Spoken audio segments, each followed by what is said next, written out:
Hello दोस्तों, स्वागत है आप सभी का आपके अपने YouTube चैनल पर। आज की क्लास में हम आपको भिन्न का जोड़ सिखाने वाले हैं कि भिन्न का जोड़ कैसे किया जाता है।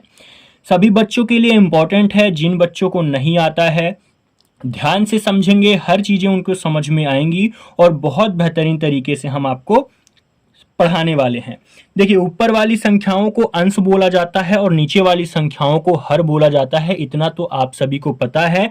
जिसे नहीं पता है वो ध्यान से समझ ले। ऊपर वाली संख्या को अंश और नीचे वाली संख्याओं को हर बोला जाता है।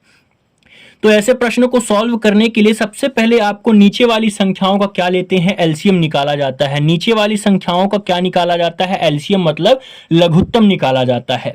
तो सबसे पहले आपको क्या करना है, 60, 120 और 180 का आपको एलसीएम निकालना है।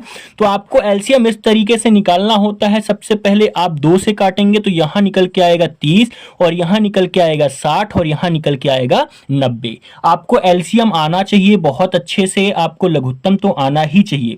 चलिए अब हम लघुत्तम करते हैं। आपने फिर से 2 से काटा, यहां 15 आया, यहां आया आपका 30 और यहां आपका 45।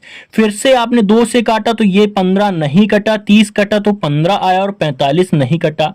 आपने फिर किससे काटा, 3 से काटा तो 3 पचे 15 हो गया, फिर से 3 पचे 15 हो गया और ये 15 ते 45 हो गया, मतलब 15 आ गया। आपको क्या करना है, फिर से 3 से काटेंगे तो 5 नहीं कटेगा, 5 नहीं कटेगा और 3 पचे 15 आ गया। और फिर आपने 5 से काटा तो 1 1 1, मतलब सभी संख्याएं कट गई।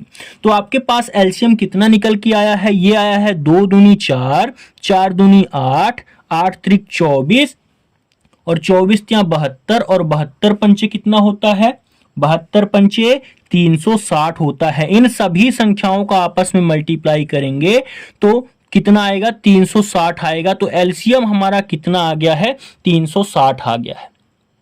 आपको सारी चीजें समझ के चलनी है। अब यहां आपका एलसीएम कितना आया है, 360 आ गया है।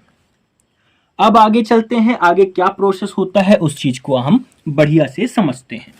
अब क्या किया जाता है, जो एलसीएम आया है उसमें नीचे वाली संख्या से भाग देते हैं, मतलब हर से एलसीएम में भाग देते हैं। तो यहां से जब आप 360 में 60 का डिवाइड करेंगे तो 0 से 0 कैंसिल होगा और ये 6 छाया 36 हो जाएगा। मतलब आपका कितना निकल के आएगा, भाग देने पर 6 आएगा।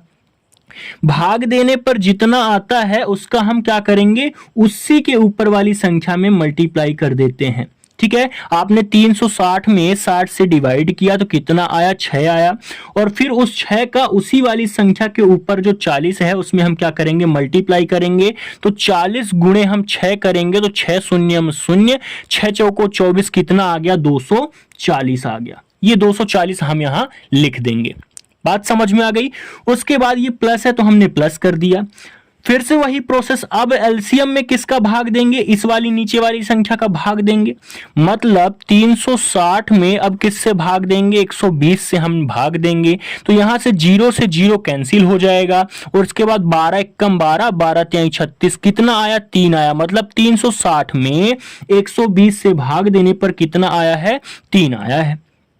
अब जो भाग देने पर 3 आया है उसका हमें उसी संख्या के ऊपर वाली संख्या में मल्टीप्लाई कर देना है। तो 3 गुणे 80 करेंगे तो 80 गुणे हमने 3 किया तो 3 शून्य 0, 3 अठे 24, मतलब कितना आया, 240 ही आया। उसके बाद प्लस है तो फिर से प्लस कर दिया हमने। बात समझ में आ गई। अब क्या करना है, फिर से आगे जो एलसीएम है 360 उसमें इस वाली नीचे वाली संख्या का भाग देना है। तो फिर से हम 360 में 180 का भाग देंगे तो 0 से 0 कैंसिल होगा और ये 18 एकम 18, 18 दूनी 36, मतलब इस बार भाग देने पर कितना आया है, 2 आया है। और जो भाग देने पर आता है उसका हमें क्या करना होता है, उसी वाली संख्या के ऊपर वाली संख्या में मल्टीप्लाई करना होता है। तो 90 गुणे 2 करेंगे तो 90 गुणे 2 करेंगे तो आप 2 शून्य 0, 2 नमा 18 आएगा। कितना आया गुणा करने पर, 180 आया है। तो हम क्या लिख देंगे, यहां 180 लिख देंगे। अब सभी प्लस में है तो सभी संख्याएं हम जोड़ देंगे तो कितना होगा, 240 जोड़ेंगे, फिर 240 जोड़ेंगे और फिर 180 जोड़ेंगे तो कितना निकल के आएगा, 0 4 4 8 8 16, ठीक है, ये 16 हो गया, हासिल 1, उसके बाद 2 2 4 1 5 1 6, मतलब कितना आया 660 आया है जोड़ने पर। कितना आया है 660 आया है जोड़ने पर, और इसके बटे क्या हो जाएगा 360 हो जाएगा। जो ये एलसीएम है वो बटे में आ जाएगा। तो आपका जो इसका राइट आंसर होगा कितना होगा 660 बटे 360। इसको आप काट भी सकते हैं, 0 से 0 कैंसिल हो गया। फिर आप 6 से काट सकते हैं, तो 11 बटे 6 6 36, मतलब आपका बिल्कुल राइट आंसर कितना होगा 11 बटे 6 होगा। तो इस तरीके से भिन्न का जोड़ किया जाता है। आप लोग बताइए कि आपको समझ में आया है कि नहीं आया है। हम फिर से अगली क्लास में आपको भिन्न का घटाना बताएंगे, भिन्न का जोड़ बताएंगे, भिन्न का गुणा बताएंगे और भिन्न का भाग बताएंगे। हर चीजें मैं आपको बहुत अच्छे से, जितनी बार आप बोलेंगे मैं उतनी बार आपको पढ़ाऊंगा। बस आप लोग हमारे चैनल के साथ जुड़ जाइए, हमारे चैनल को सब्सक्राइब कर लीजिए। ठीक है, मिलते हैं नेक्स्ट क्लास में। तब तक आप बढ़िया से पढ़ते रहिए, मस्त रहिए।